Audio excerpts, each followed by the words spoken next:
It's -2. We just had a snowstorm yesterday in Nova Scotia. Today, I am heading out to the woods to look for one of winter's most powerful medicines, chaga. This is when the forest is quiet.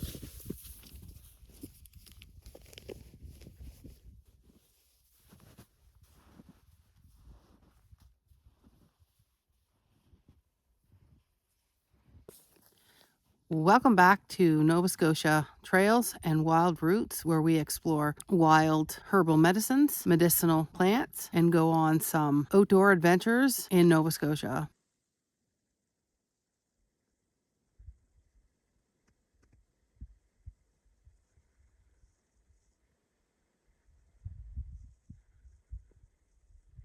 Winter foraging in temperatures that are below zero means that we have to prepare a little bit more when we go outside. Snow pants would be great, and I forgot mine at home. I usually have gloves with me in my pack, an extra pair of socks because I generally fall, always. The daylight hours are shorter, so you can only get so much time in the woods. And down there, I know that there's going to be some chaga. So come with me, let's go get it. Okay, so what is chaga? What it is a sterile conch, and they call that little black piece that jets out, a conch, a dense fungi growth that forms on living birch trees.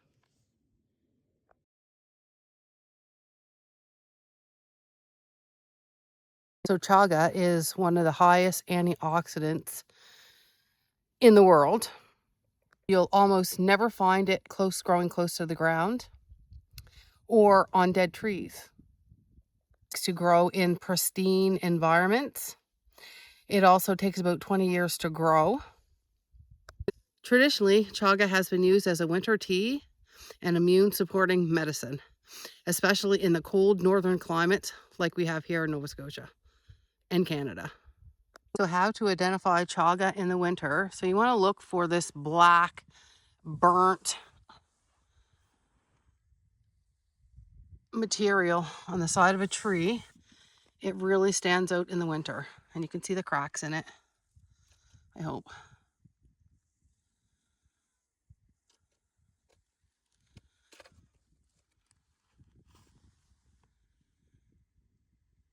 Almost kind of like charcoal.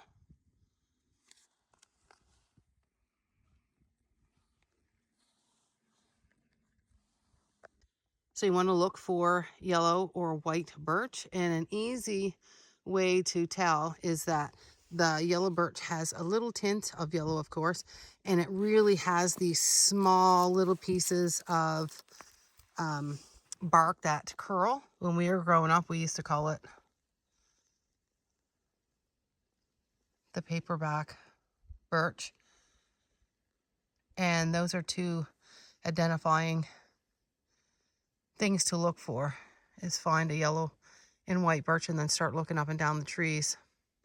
So earlier I showed you the yellow birch that had the chaga on it, and here is an example of some white birch, and I have not found any chaga on any of the white birch trees that I have looked at in the woods. But there's the difference. The yellow birch has the little curls of bark, where the white birch, I think, comes off more in bigger pieces. Kind of looks more like curled paper in bigger chunks.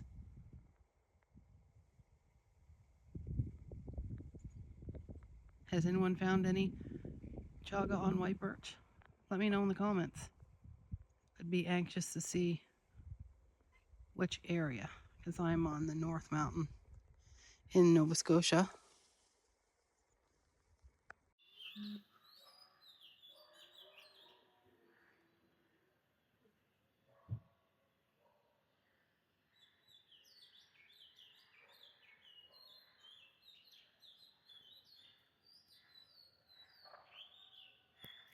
So to harvest this, I generally have a little hatchet, and I don't have it, it's frozen in my barn.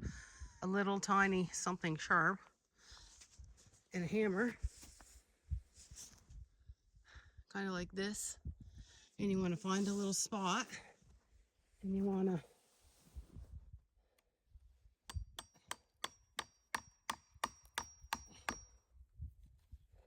take a piece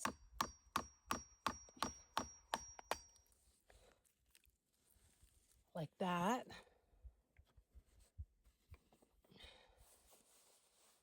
and hopefully you can see beautiful yellow color inside.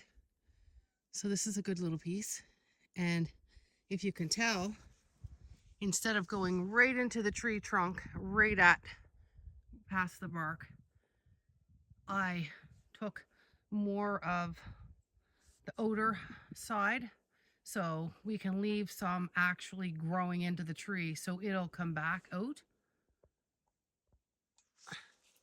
So that's a good little piece. If I would have brought my little stove, we would have had a little fire, and we would have had a little bit of tea.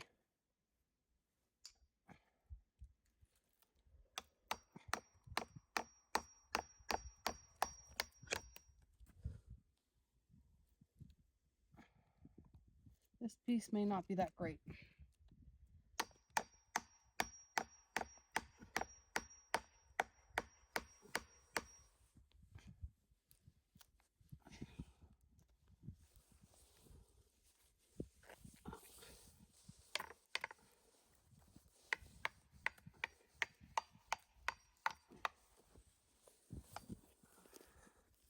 That's a little piece. And let's go from this. See if we can get it. I'd say this has been harvested quite a few times, but whoever's harvesting this has done it correct.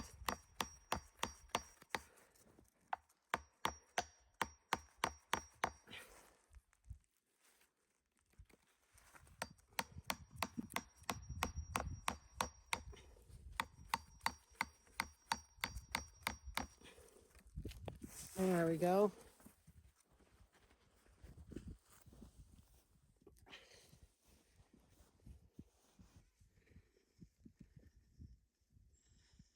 And there's the second little piece. And I think that's all I'm going to take here. This here could be another piece for somebody else, but that's all I need for today. And so we're gonna leave some so that the tree can sustain itself. And we thank this beautiful birch for giving us some medicine. And if we were like the indigenous practices, we'd leave a little bit of tobacco. But never forget, guys, these trees take years and years and years and years to grow. And I'm just so thankful that we can even touch a tree. The energy that I get from trees. If you need a mental health day, this is the way to do it. Go out and hug some trees, really. Like, just go walk in nature. It's amazing. It really is amazing. And I thank this tree.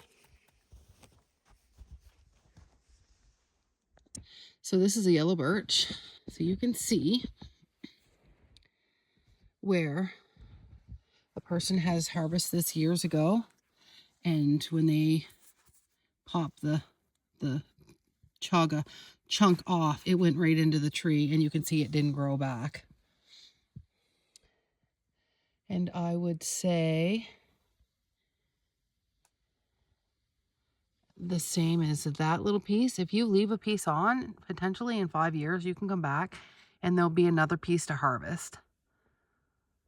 And so that's why we practice sustainability with these winter gifts, I call them.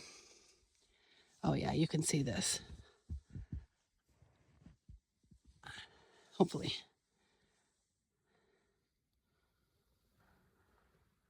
See the damage? knocked a full piece off and it never grew again.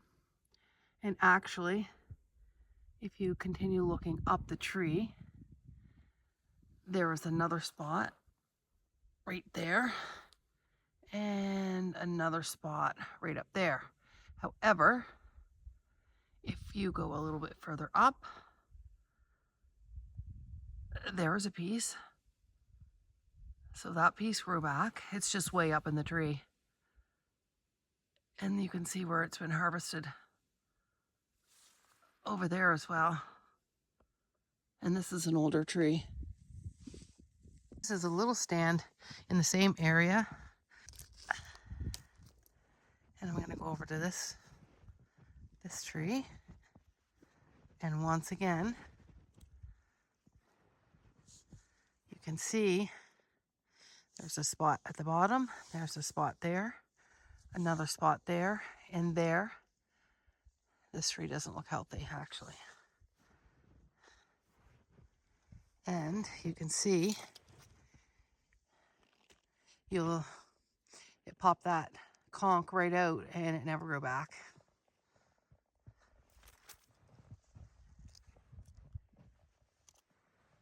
The damage,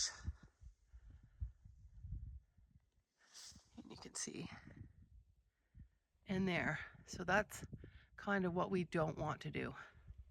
We always want to leave a piece so the tree can come back and give us another piece.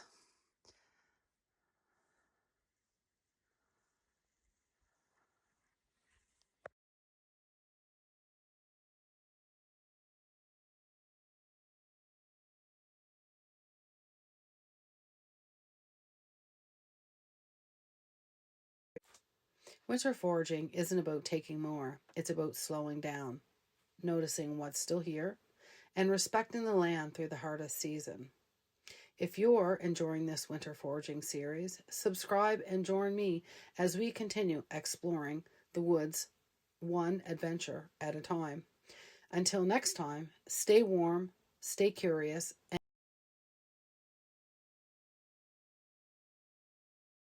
for those of you who have not tuned into our last video, this beautiful specimen is chaga, and we call that the gold of the woods, or the gold of the trees, black gold. So today we're going to talk a little bit more about it and the benefits of it, and we need to process it.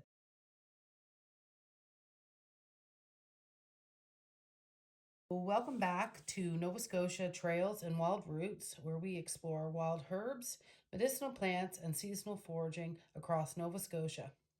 This here black odor, if you see that, those odor pieces, it's kind of look like charcoal. So these here are filled with triterpenes, and the bigger concentration is in this black stuff here.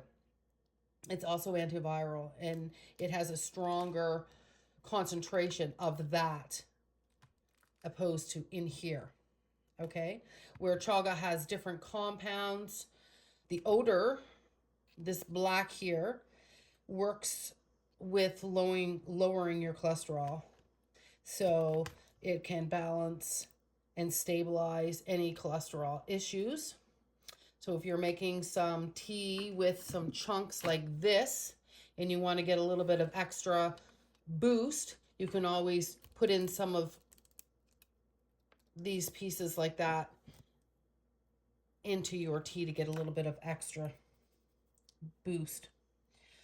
Okay, we want to keep the black on. However, we want to want to try to get the bark off, okay? I try to use like a chisel if I don't cut myself, and we want to try to get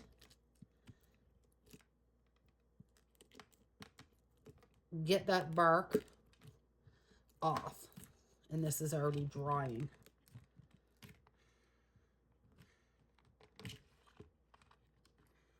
You might need a little hammer. This one may not work. Chisels are, yeah, see, they're perfect. Took that right off. We don't want that. Okay. So you want to get the bark off. And then you want to break it up into little chunks. So little pieces like this, you want to actually break it up.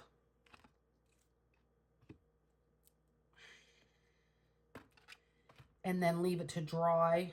And it all depends on how much moisture you have where you live, how fast it's going to dry. It could be 3 days, it could be 5 days, but you never want to seal it in a bottle when it's not dry because it'll produce mold, and you don't want that.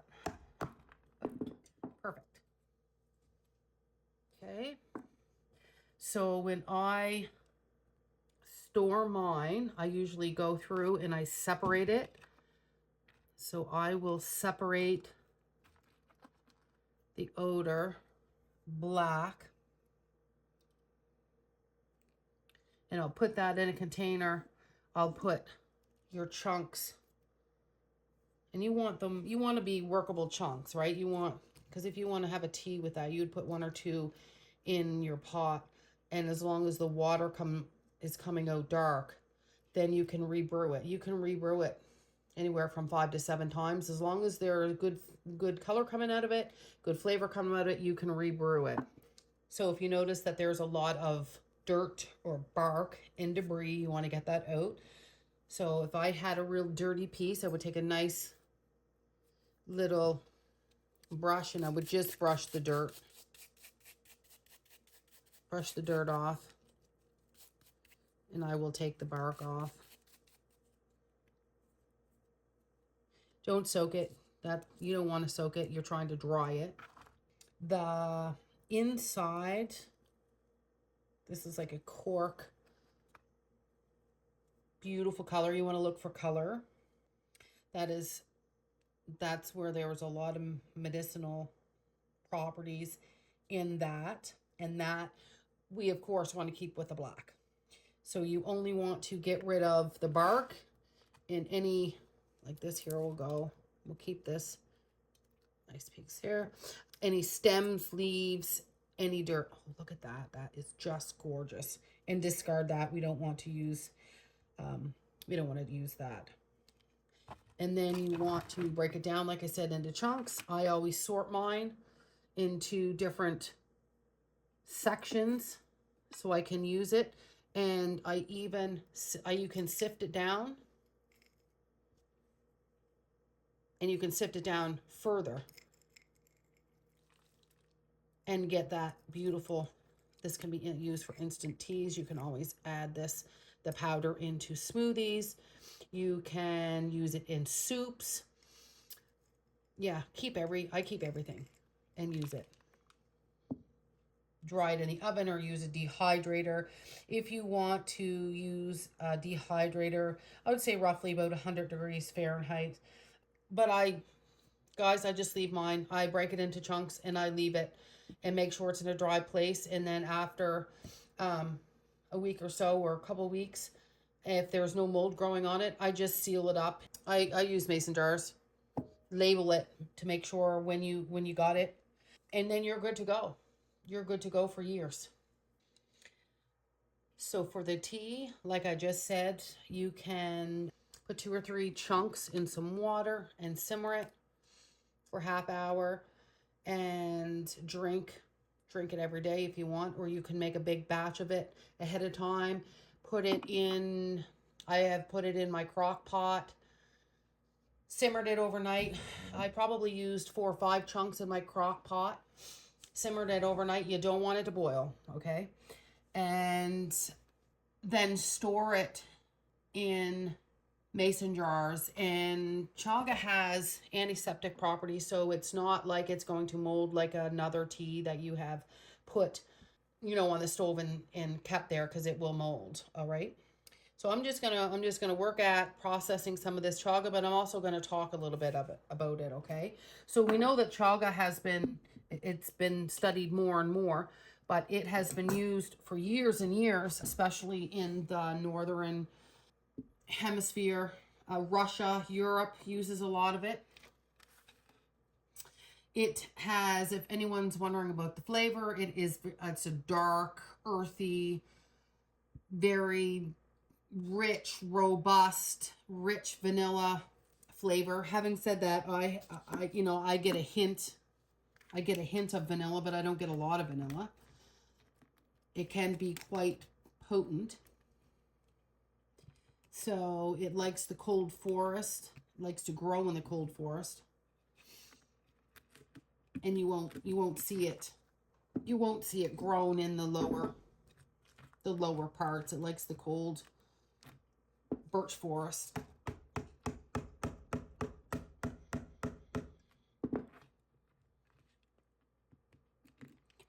People actually think that it hurts the trees, that it's like a parasite. It is not. If you harvest it incorrectly, it can hurt the trees, but it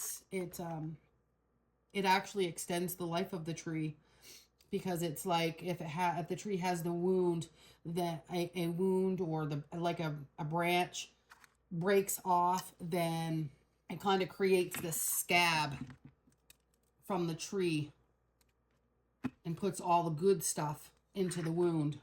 So the mycelium, I think it's called, mycelium if I'm saying that correctly, comes up from the tree and then goes to the concentrated wound area. And that's why you have the concentrated part in this conch mushroom, but not mushroom, piece of chaga. And it is a top immune supporting.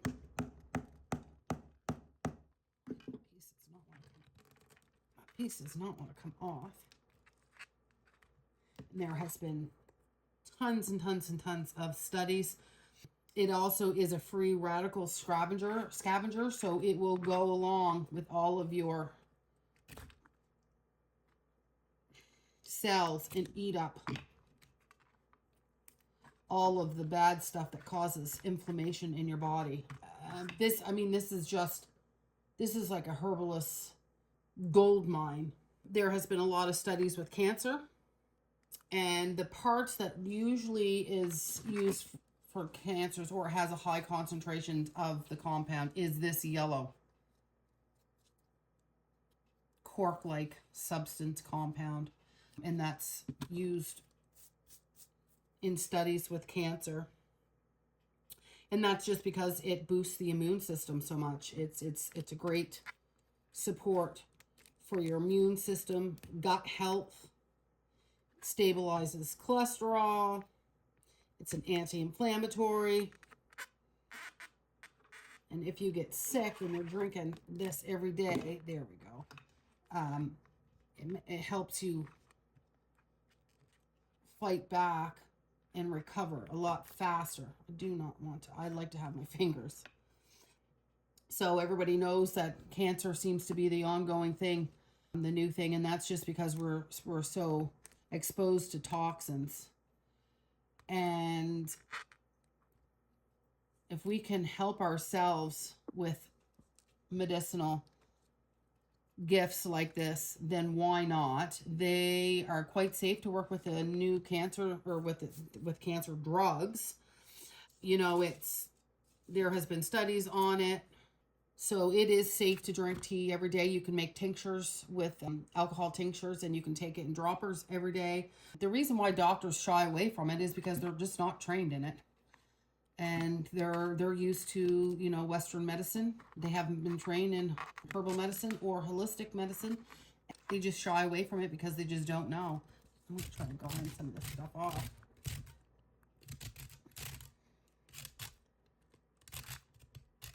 To try to get that bark off. And also another good pair for chaga with treating cancers is turkey tail mushrooms. And so there is some turkey tail that I had found and dried. and then I just crush it up the coffee grinder, and that's what turkey tail mushrooms look like. And they have been used together to, along with medicine in Europe, to fight cancer, which is fabulous to know that, but a lot of people, they shy away from it. And it's definitely beneficial for your immune system. It helps recover from things like your chemotherapies that knock, your immune system out, and it helps you recover back from that. Maybe we'll talk a little bit about the dual extraction tinctures in another video. That is a whole nother story. But if you do get it, 3 drops on the tongue, and then you can go up to 3 3/4 dropperfuls in your tongue, and that just supports your immune system every day, and it won't hurt you. If you have a loved one that is getting the snot kicked out of them with cancers, and you can go out and look in the forest to find some of this tree gold, then why not? It's not hard to find them if you can get a stand of birch, yellow or white birch, and then bring it home, process it, dry it, and make tea every day and just drink it every single day. Make tinctures. There's lots of online tutorials on how you can make the tinctures and take that every day. It's not going to hurt you. There's lots of studies out there. Like I said, in Europe, in Russia, they've been using this for years to support cancer and immune diseases. So get out there. That's why I've done it. I've gone out. I'm not going to shy away from it. I'm going to embrace it. That's what God gave us these gifts for. And get out there on the trails, guys, and try to find it. Thanks for joining me on this video. And I hope that everyone can go out there and go walking in the woods. It's good for your soul. Always look up on the birch trees to see if you can find some chaga. Go home and process it. Your body will love it. So stay warm, stay curious, and we'll see you out on the trails. Bye.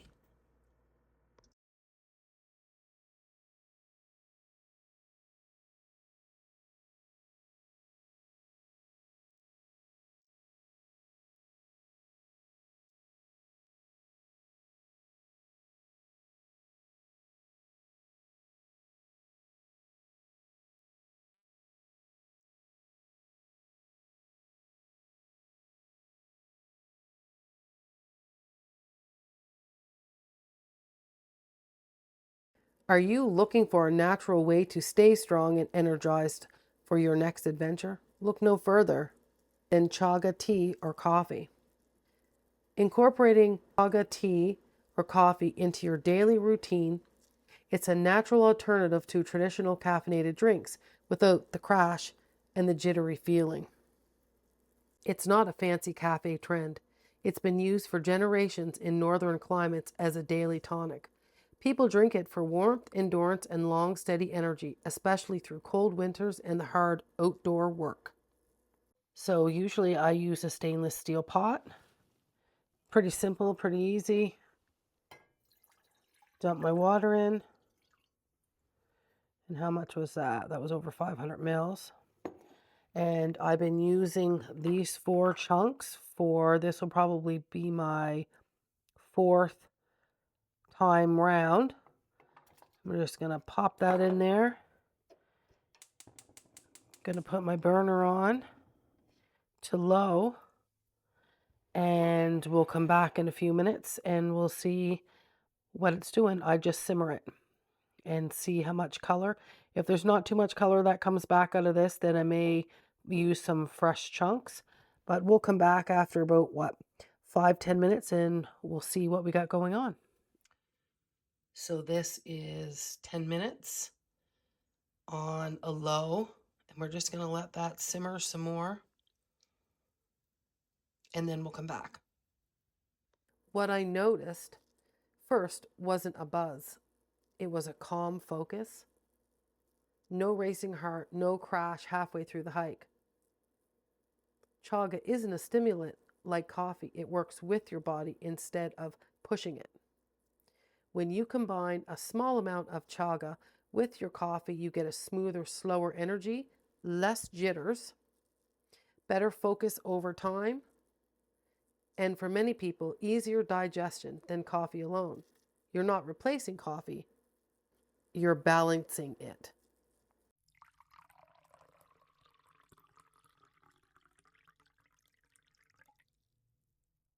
You don't need anything complicated. All you need is your favorite cup of Joe or Java and this is powdered chaga and a half a teaspoon of powder. And you just want to add that.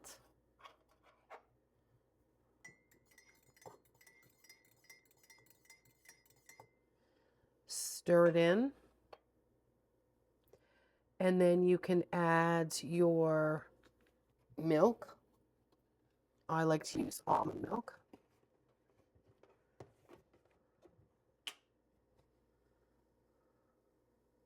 Unsweetened. That might have been too much. And so this is a perfect drink to make when you're hiking so you don't get the coffee jitters. And you can add maple syrup in it if you want, a little bit of honey. And you are ready to hit the trails.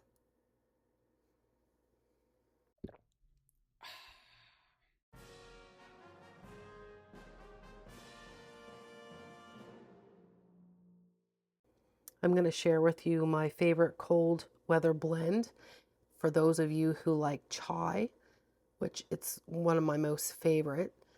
I make this drink and put it in a thermos and I take it with me, and it is so good in the winter time when you're out hiking. So all you need is a cup of strong chaga tea. You can add your milk to it, whatever milk or plant milk that you have. And then you can add your cinnamon sticks or cinnamon bark, 2 to 3 cloves, some fresh ginger, cardamom pods or star anise, peppercorns, and you add it all in. Then you want to simmer your tea with your spices for 10 to 15 minutes or a little bit more if you want to have more of a concentrated taste of your spices. Add your milk, gently warm it up, strain it all out, and then add sweeteners if you like. My go-to sweetener is a local maple syrup that we have here in Nova Scotia, and that's Hutchinson's. It's fantastic maple syrup. And you can also use it for an evening rest drink before you want to go to bed, and you can just sip on it lightly. So if you spend long days outside, if you're hiking, you're foraging, driving the back roads, or you just want energy that lasts, chaga is worth exploring. Start simple, listen to your body, and let the land support you.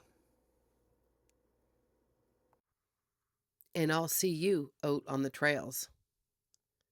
If you see me, come say hi. I'd love to chat.